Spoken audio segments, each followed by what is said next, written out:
우리에게 주신 말씀을 봉독해 드립니다. 하나님 말씀은 신약성경 로마서 13장 8절로 14절입니다. 로마서 13장 8절로 14절입니다. 이제 우리 가운데 주신 말씀을 봉독할 때에 살아계신 하나님의 음성을 우리 모두가 다 들을 수 있기를 원합니다. 피차 사랑의 빛 외에는 아무에게든지 아무 빛도 지지 말라. 남을 사랑하는 자는 율법을 다 이루었느니라.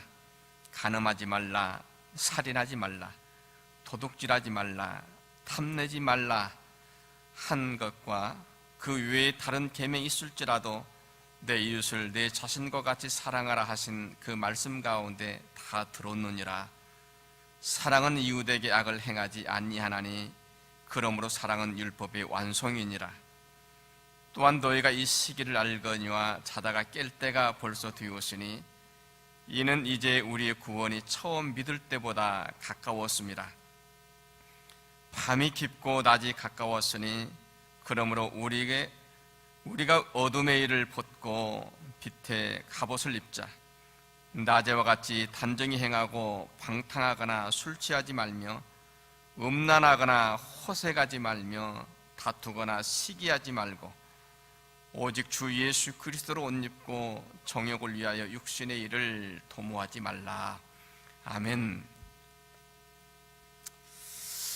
지금부터 오래전 제가 한 78년쯤 되었을 때 매일같이 용산을 한동안 찾던 때가 있었습니다. 명절 때가 되면은 고향을 찾아 완행열차를 기다리는 사람들로 용산역 광장은 말 그대로 인산인해였습니다. 고향 가는 기차표 한 장 사겠다고 끝이 보이지 않는 행렬에 서서 온갖 고생을 다하면서 고향에 갑니다. 그리고 고향에 갔다가는 또 이제 명절 아침이 되면은 또다시 또 귀경 전쟁을 치르면서 올라가죠. 지금 우리 형편에서는 어쩔 수 없습니다만은 명절 때만 되면은 늘 우리 마음이 고향에 가 있는 것을 어쩔 수가 없습니다. 정말 부모님과 또 사랑하는 형제 자매들이 더 많이 생각나는 이 계절입니다. 우리는 또다시 그 추석 명절을 여기에서 맞습니다. 여기에서야 우리 한국처럼 그런 휴일이 아니기 때문에 그렇게 큰 변화가 없습니다만은 그래도 이번 좀 더 편안한 마음으로, 더 감사한 마음으로 사랑하는 마음을 전할 수 있는 정말 좋은 계절일 수 있기를 또 원합니다. 어떤 한 작가가 이렇게 적어놓은 것을 보았습니다. 지난 수십 년 동안 우리 한국인의 정신을 지배한 핵심은 경쟁심이었다. 다른 사람들과의 부단한 경쟁으로 말미암아 한국인들의 지금까지 삶을 지탱하는 정신이 되었다고 하는 것입니다. 그리고 이러한 경쟁심은 산업화 이후에 더 처절하게 사용되어져 온 수많은 사람들의 무기가 되었습니다. 그래서 많은 사람들이 경쟁 사회에서 아주 만신창이가 되어져 갔고, 어쩌면 지금 이곳저곳에서 일어나고 있는 사고와 사건 배후 속에는 그동안 한국 정신을 지탱해온 이 경쟁심으로 말미암아 인간 정신의 결과였다고 말합니다. 어쩌면 이 부분에서 가장 큰 책임을 느껴야 될 사람들이 예수 그리스도를 섬기는 우리 모두 그리스도인들, 그리고 우리 한국 교회에 있다고 해도 틀린 말은 아닐 것입니다. 하나님께서 사도 바울을 통해서 로마에 있는 그리스도인들에게 전하는 글들 가운데 오늘 그 본문을 우리에게 말씀합니다. 여기 8절에 피차 사랑의 빛 외에는 아무에게든지 아무 빛도 지지 말라. 남을 사랑하는 자는 율법을 다 이루었느니라. 이렇게 말합니다. 그리고 10절에서는 사랑은 이웃에게 악을 행하지 아니하나니 그러므로 사랑은 율법의 완성이니라 말씀합니다.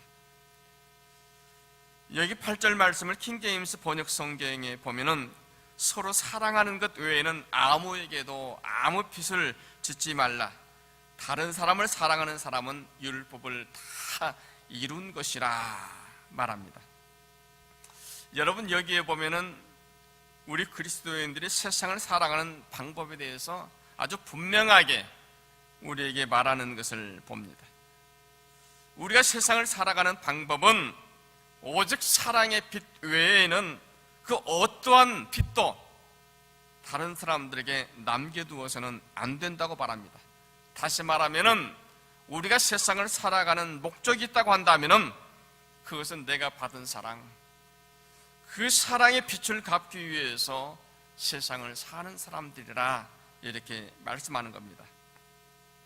우리는 이 세상에 태어나서 지금 이 순간에 이르기까지 정말 수많은 사랑과 은혜를 받아왔습니다. 요즘 교회에서 부르는 이 찬양 가운데 이 축복송, 당신은 사랑받기 위해서 태어난 사람이라고 하는 그 축복송이 있습니다. 태어나면서부터 우리는 온갖 사랑을 받으면서 이 세상에 살아왔습니다.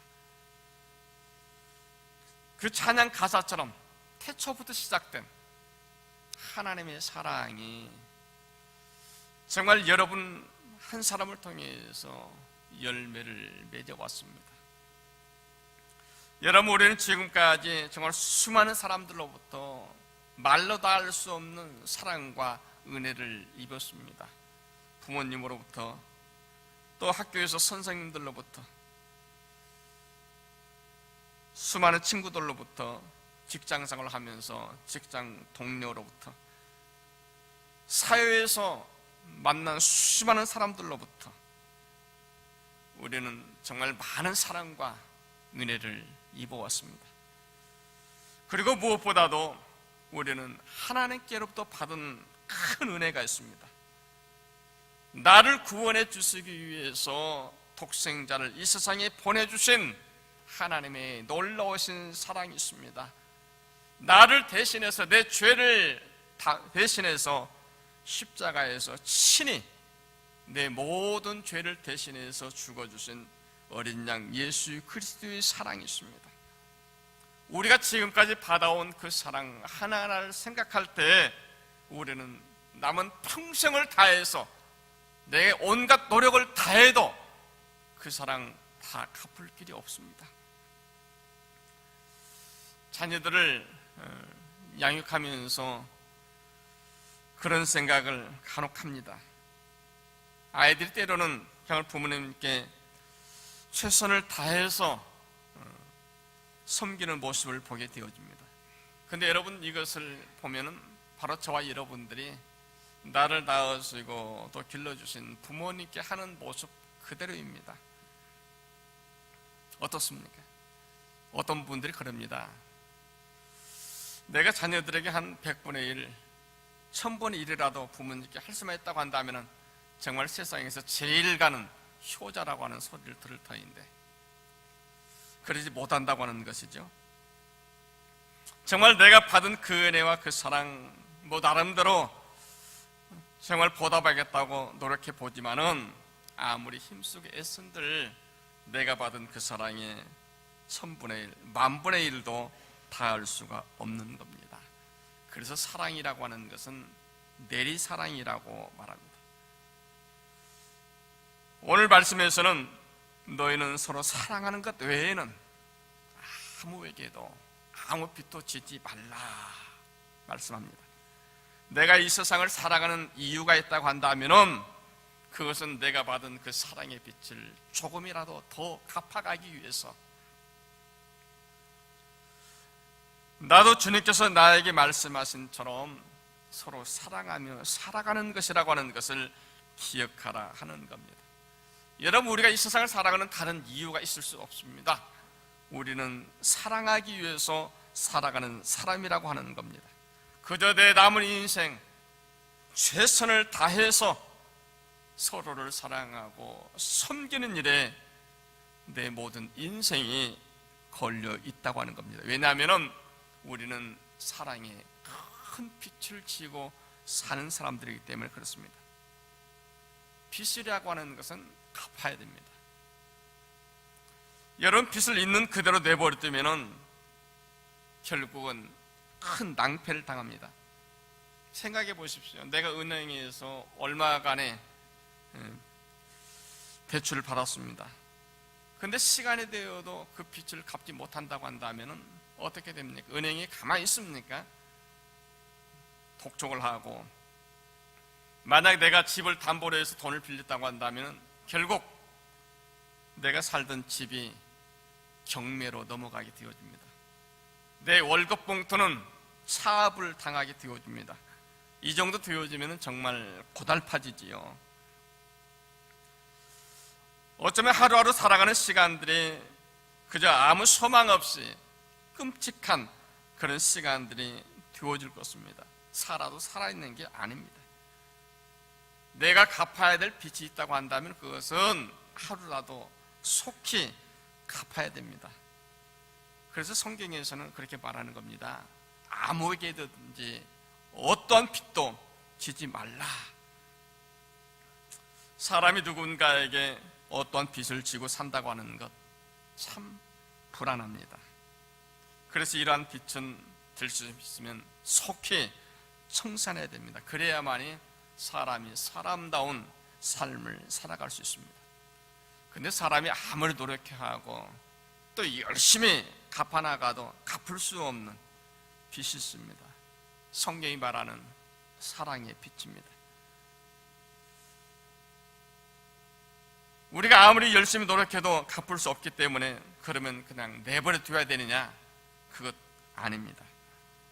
어쩌면 우리가 평생을 살아가면서 나에게 받은 그 사랑 다 갚을 길이 없지만 그래도 우리는 최선을 다하면서 사랑의 빛을 갚아가야 합니다. 하나님께서 이렇게 살아가는 우리를 향해서 오늘 말씀에서 이렇게 말합니다. 남을 사랑하는 자는 율법을 다 이루느니라. 그저 나는 빚진 자의 심정을 가지고 내가 받은 그 빚이 너무 크고 중하여서 하루하루를 그저 내게 받은 사랑, 그 사랑의 빛을 갚는다고 살아가는데 하나님께서 우리에게 그렇게 말씀하는 겁니다. 율법을 이루었느니라.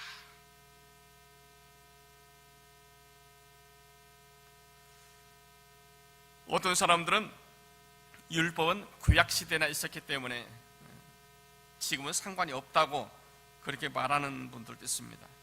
여러분, 그렇게 생각하십니까? 정말 구약은 지금 우리에게는 아무 상관이 없습니까? 그게 아닙니다. 율법은 더 이상 지키지 않아도 되는 것이 아니고요, 우리가 아무리 열심히 율법을 지키고 또 지키려 해도 우리가 그 율법을 다 지킬 수 없기 때문에 하나님께서 그 율법을 다 지킬 수 있는 새로운 방법을 주신 겁니다. 그것이 바로 우리를 위해서 이 땅에 보내주신 예수 그리스도를 구주로 영접하고 믿음 가운데 살아가는 겁니다. 그 주님께서 우리에게 말씀합니다. 새 계명을 너에게 주노니 서로 사랑하라. 내가 너희를 사랑한 것 같이 너희도 서로 사랑하라. 너희가 서로 사랑하면 이로써 모든 사람이 너희가 내 제자인 줄 알리라. 주님께서 우리를 사랑하신 것처럼 우리도 서로 사랑할 때 세상 모든 사람들은 우리가 주님의 제자인 것을 기억한다고 말합니다. 그리고 주님의 명령을 따라서 서로 살고자 하는, 서로 사랑하며 살고자 하는 바로 저와 여러분을 향해서 하나님께서 이렇게 말씀하는 겁니다. 남을 사랑하는 자는 모든 율법을 이루었느니라. 그동안 수천 년 동안 우리 인류가 어떻게 하면 그 율법을 다 이룰 수 있을까 노력하며 살아왔음에도 그래도 율법 앞에는 늘 무능한 인생이었습니다. 아무리 애쓰고 노력해보아도 우리 사람은 어쩔 수 없다라고 절망할 수밖에 없게 만든 그 율법. 그런데 하나님께서 오늘 말씀을 통해서 그 모든 율법을 이룰 수 있는 방법이 있다고 말씀합니다. 그 방법 다름 아니라 주님 말씀하신 그대로 우리가 서로 사랑하는 겁니다. 서로를 진심으로 사랑하며 살아갈 때 하나님께서 우리에게 말씀하신 그 모든 율법이 다 이루어졌다고 말씀합니다. 그래서 이제 우리는 더 이상 율법을 두려워하지 않아도 됩니다. 주님께서 말씀하신 것처럼 정말 내가 부족하지만은 내가 다 할 수 없지만은 그래도 진실한 마음으로 최선을 다해서 서로를 사랑하며 서로를 섬기고자 할 때 하나님께서 우리에게 말씀하신, 우리에게 요구하신 그 모든 율법이 다 이루어졌다고 말씀합니다. 이제 우리는 율법의 무거운 굴레에서부터 벗어날 수가 있게 되어졌습니다. 주님 말씀하신 것처럼 우리가 사랑하기를 힘써하면 되는 것입니다. 여러분, 이제 우리가 누구도 원망할 필요가 없습니다. 그 누구도 미워할 필요가 없습니다. 우리는 오직 사랑하면서 사는 겁니다. 오늘 찬양대 여러분 찬양, 여러분 선한 사랑, 서로 사랑하는 것 너무 귀하죠? 잘 우리가 살아가는 모습이에요. 우리가 살아가야 될 모습이요. 그리스도인으로 하나님의 백성으로 부름받은 사람이면 이 땅에서 그렇게 살아가는 것입니다. 이것이 마땅한 겁니다. 내가 이 세상에서 누군가를 사랑할 수 있다고 하는 것 참으로 감사한 일입니다. 내가 이 세상에서 빚진 자의 심정을 가지고 그 빚을 갚아가는 그런 마음으로 서로 사랑하며 살게 되어진다고 하는 것, 어쩌면 이 세상에서 가장 큰 복을 누리는 비결입니다. 여러분, 우리가 이러한 심정으로 살아갈 때 하나님께서 말씀하세요. 모든 율법을 다 이루었다. 9절 말씀에 간음하지 말라, 살인하지 말라, 도둑질하지 말라, 탐내지 말라, 그 외에 다른 계명이 있을지라도 내 이웃을 내 자신과 같이 사랑하라 하신 그 말씀 가운데 다 들었느니라. 여기에 보면은 하나님께서 모세를 통해서 주신 그 계명들 하나하나 지금 말합니다. 간음하지 말라, 살인하지 말라, 도둑질하지 말라, 탐내지 말라. 그리고 또 뭐라 했어요? 그 외에 다른 계명이 다 있을지라도 모든 계명이 내 이웃을 내 자신과 같이 사랑하라 하신 계명 속에 다 포함되었다 하는 겁니다. 주님 말씀하신 그대로 우리가 정말 내 이웃을 내 몸처럼 사랑하고자 한다면 구약시대에 인생들이 주셨던 모든 율법을 다 이루는 그 사람이 되어진다고 말씀하는 겁니다. 사랑하면 됩니다. 여러분, 우리는 사랑의 공동체입니다. 우리는 사랑하기 위해서 모인 사람들입니다. 모임의 목적이 분명합니다. 더 이상 뭐 사랑이 있니 또 사랑이 없니 이런 소리가 들리게 해서는 안 됩니다. 그저 세상 속에서 여러 가지 많은 일들로 지치고 힘든 사람들이 교회 안에서 서로 위로를 받고 사랑을 받고 격려를 받고 새 힘을 얻을 수 있도록 해야 하는 겁니다. 이것이 바로 교회예요. 저와 여러분들이 살아가는 모습입니다. 10절에서 사랑은 이웃에게 악을 행하지 아니하나니 그러므로 사랑은 율법의 완성이니라 말씀합니다. 9절 말씀에서는 계명 하나하나를 언급하면서 이것 저것 이러한 것들 하면 안 된다, 이것은 안 된다, 안 된다, 다시 한번 언급합니다. 사랑이라고 하는 것은 이웃에게 악을 행하지 아니하는 것이다. 이것을 다른 말로 말하면 사랑이라고 하는 것은 내 이웃을 유익하게 하는 것이라 하는 겁니다. 내가 있음으로 말미암아서, 내가 이 땅에 사랑함으로 말미암아서 우리 이웃이 기쁨이 되고 유익이 된다고 한다면 나는 사랑을 실천하며 사는 사람입니다. 하나님께서 오늘 말씀을 통해서 우리에게 이것을 말하고 있는 겁니다. 너로 인하여서 기쁨이 전해지게 하라. 너로 인하여서 위로가, 격려와 사랑이 나뉘어지게 하라, 이겁니다. 독일의 유명한 철학자 가운데 한 사람, 칼 야스퍼스가 있습니다. 이 야스퍼스가 대학에 다니면서 아름다운 유태인 한 여성과 반해서 사랑에 빠졌습니다. 그녀에게 프로포즈를 하고 결혼을 했습니다. 정말 행복한 가정생활을 하게 되어졌습니다. 수재로 알려졌던 그는 졸업 후에 대학의 교수가 되어졌습니다. 모든 사람들의 선망의 대상이 되어졌고, 또 아름다운 그녀와 함께 행복한 삶을 살아가고 있는데, 얼마 후에 독일의 히틀러 정권이 들어서면서 그 가정도 위기를 맞았습니다. 국가에서는 유태인 아내와 이혼을 하라는 것입니다. 만약 당신이 유태인 아내와 이혼을 하지 않으려거든 대학 교수직을 사임하라고 하는 압박이었습니다. 유태인 아내와 이혼을 하든지 그렇지 않으면 대학을 떠나든지 이 둘 중에 하나를 선택해야 됩니다. 참으로 곤혹스러웠습니다. 자신이 대학 교수가 되어진 것은 자신뿐만 아니라 가문의 영광이었고, 그나마 또 정말 사랑스러운 아름다운 아내와 한 가정을 이뤘다고 하는 것은 자신의 인생에 있어서 그 무엇과도 바꿀 수 없는 소중한 행복이었습니다.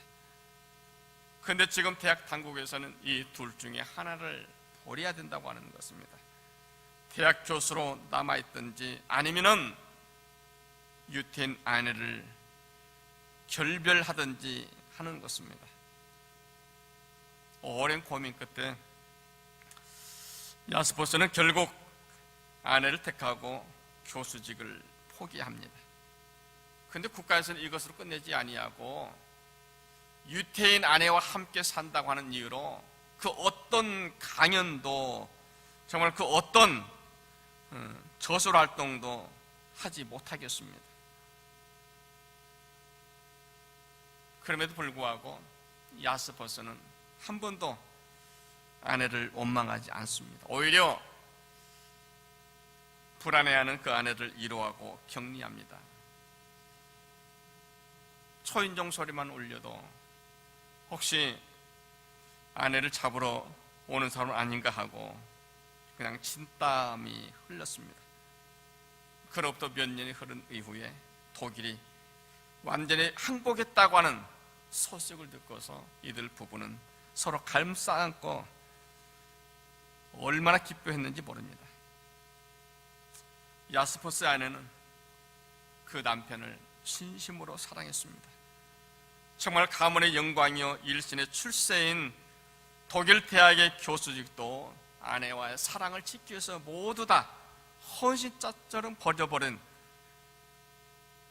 말 그대로 자기의 유익을 구하지 아니하고 정말 아내의 안전을 위해서 목숨도 돌보지 않았던 그 사랑을 잊을 수가 없었던 것입니다.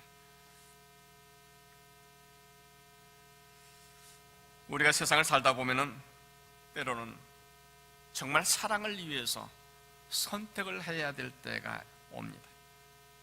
근데 성경은 말합니다. 진정한 사랑이라고 하는 것은 자신의 유익을 구하지 아니하고 다른 사람의 유익을 먼저 구하는 것이다 하는 것입니다. 상대방을 유익하게 하는 사랑, 이것이 바로 내가 살아가는 삶의 방식이요, 내가 살아가는 삶의 수단이어야 된다고 말씀합니다. 성경은 오늘 우리에게 말합니다.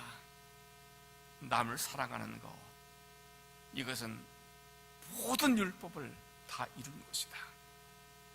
남에게 해를 끼치지 아니하는 것, 바로 그것이 모든 율법을 완성하는 온전한 사랑이었다고 말합니다. 그래서 하나님께서 오늘 말씀을 통해서 저와 여러분들이 정말 이 사랑을 붙들고 나아가라고 말씀합니다. 정말 우리가 이 사랑 가운데 행할 때 우리를 향한 하나님의 모든 구원의 과정이 다 이루어졌다고 말씀합니다. 오늘 말씀하신 이 거룩한 사랑이 이제 우리 가정과 교회와 우리 모든 삶을 통해서 정말 아름다운 열매 맺는 아름다운 계절일 수 있기를 간절히 소원합니다. 기도합니다.